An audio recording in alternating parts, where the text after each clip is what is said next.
ಇನ್ನು ವಿಧಾನ ಪರಿಷತ್ ಚುನಾವಣಾ ಅಖಾಡ ರಂಗೇರ್ತಾ ಇದೆ. ಕಾಂಗ್ರೆಸ್ ಅಭ್ಯರ್ಥಿ ಅಂದರೆ 5ನೇ ಅಭ್ಯರ್ಥಿಯಾಗಿ ವಿನಯ್ ಕಾರ್ತಿಕ್ ನಾಮಪತ್ರವನ್ನು ಸಲ್ಲಿಸಿದ್ದಾರೆ.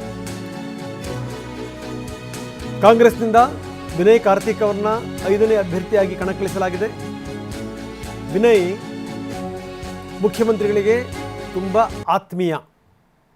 ನೋಡಿ, ನಾವು ತೋರಿಸ್ತಾ ಇದ್ದೀವಿ ಅವರ ಫೋಟೋವನ್ನು ಕೂಡ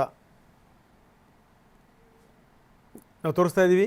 ವಿನಯ್ ಕಾರ್ತಿಕ್ ಅವರ ಫೋಟೋವನ್ನು ಕೂಡ KPCC ಅಧ್ಯಕ್ಷ VK ಹರಿಪ್ರಸಾದ್, DK ಸುರೇಶ್ ಇದಕ್ಕೆ ಸಾಥ್ ಕೊಟ್ಟರು.